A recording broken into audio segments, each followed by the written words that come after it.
거룩한 멈출 때 비로소 알게 된다. 시편 46편 1절에서 11절입니다. 현대를 사는 우리는 참 바쁩니다.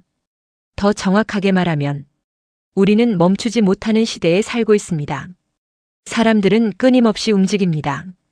생각도 멈추지 않고 걱정도 멈추지 않고 계획도 멈추지 않습니다.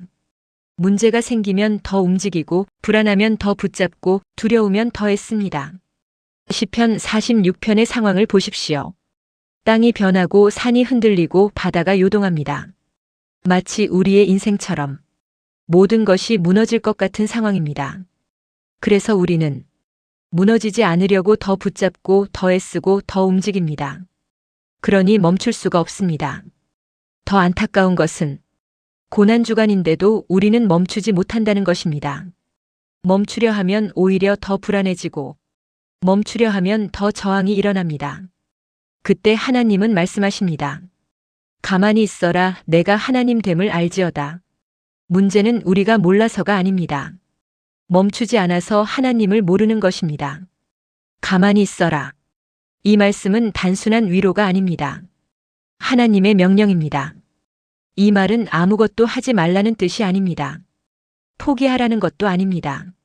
하나님의 자리를 인정하라는 것입니다. 우리는 늘 이렇게 생각합니다. 내가 해야 일이 풀리고 내가 움직여야 해결되고 내가 붙잡아야 무너지지 않는다고 생각합니다. 그러나 하나님은 말씀하십니다. 멈춰라. 내려놓아라. 하나님 자리에서 내려와라. 이것이 거룩한 멈춤입니다. 이 시편은 고라 자손의 찬양입니다. 그들의 출발은 영광이 아니라 반역이었습니다. 고라의 반역. 하나님께 반역했던 사건입니다. 땅이 갈라지고 심판이 임했습니다. 그런데 놀라운 말씀이 있습니다. 고라의 자손들은 멸망하지 아니하였더라. 은혜입니다. 설명되지 않는 은혜입니다. 그래서 그들이 고백합니다. 가만히 있어라. 이 말은 아무나 할 수 있는 말이 아닙니다. 그들은 압니다. 내 안에 하나님을 거스르는 마음이 있다는 것, 내가 하나님 자리에 서려는 존재라는 것을. 그래서 그들은 압니다. 멈춘다는 것이 무엇인지. 멈춘다는 것은 단순한 행동이 아니라 내 안의 반역을 내려놓는 것입니다. 같은 뿌리에서도 다른 인생이 나옵니다. 사무엘은 고라 자손입니다. 그런데 사무엘은 하나님 앞에 선 사람이었습니다. 그러나 그의 아들들은 요엘과 아비야는 욕심으로 무너졌습니다. 반면에 요엘의 아들, 즉 사무엘의 손자 헤만은 하나님 앞에 선 예배자가 되었습니다. 같은 뿌리에서 반역도 나오고 실패도 나오고 그러나 예배자도 나옵니다. 차이는 단 하나입니다.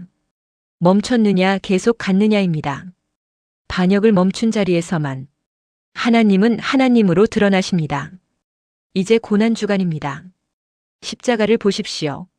십자가는 인간이 하나님께 할 수 있는 가장 극단적인 반역입니다. 하나님을 거부하고 조롱하고 결국 하나님을 죽이려 한 사건입니다. 인간은 끝까지 갔습니다. 그런데 그 자리에서 하나님은 다르게 반응하셨습니다. 심판하지 않으시고 포기하지 않으시고 끊어버리지 않으셨습니다. 하나님은 멈추셨습니다. 진노를 멈추고 심판을 멈추고 대신 감당하셨습니다. 그래서 십자가는 반역의 끝이 아니라 하나님의 일하심의 시작입니다. 우리는 끝까지 가려 하지만 하나님은 십자가에서 멈추셨습니다. 그러면 우리는 어떻게 해야 합니까? 더 가는 것이 아닙니다. 멈추는 것입니다. 십자가 앞에 서십시오. 더 설명하지 말고, 더 계산하지 말고, 더 버티지 말고 그냥 서 있으십시오. 이것이 거룩한 멈춤입니다. 우리는 왜 멈추지 못합니까? 여전히 내가 하나님처럼 살고 있기 때문입니다. 내가 해결하려 하고 통제하려 하고 책임지려 합니다. 또 하나는 내려놓으면 끝날 것 같기 때문입니다. 관계도 인생도 미래도 멈추면 무너질 것 같기 때문입니다. 그러나 십자가는 말합니다. 내려놓을 때 끝나는 것이 아니라 하나님이 시작하신다. 가만히 있어라, 내가 하나님 됨을 알지어다. 여기서 알다는 것은 지식이 아닙니다. 경험입니다. 멈추기 전에는 하나님이 이론이지만 멈추고 나면 하나님이 현실이 됩니다. 그래서 멈춤은 단순한 정지가 아니라 신앙의 행동입니다. 여기에는 놀라운 역설이 있습니다. 홍해 앞에서 멈췄을 때 길이 열렸고 여리고 앞에서 침묵했을 때 성이 무너졌습니다. 하나님은 사람이 멈출 때 일하십니다. 사실 우리는 다시 달릴 것입니다. 그러나 그 순간에도 내 영혼은 멈춰야 합니다. 무엇을 내려놓아야 합니까? 무엇을 멈춰야 합니까? 어떤 자리를 내려와야 합니까? 이렇게 고백하십시오. 하나님, 이제 제가 멈춥니다.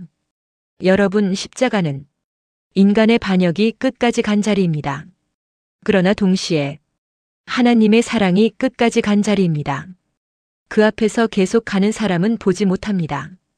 그러나 멈추는 사람은 그 자리에서 십자가가 보이고 하나님이 보이고 하나님이 하나님 되심을 보게 됩니다. 멈출 때 비로소 알게 됩니다. 그곳은 반역의 끝이 아니라 하나님의 일하심이 시작되는 자리입니다.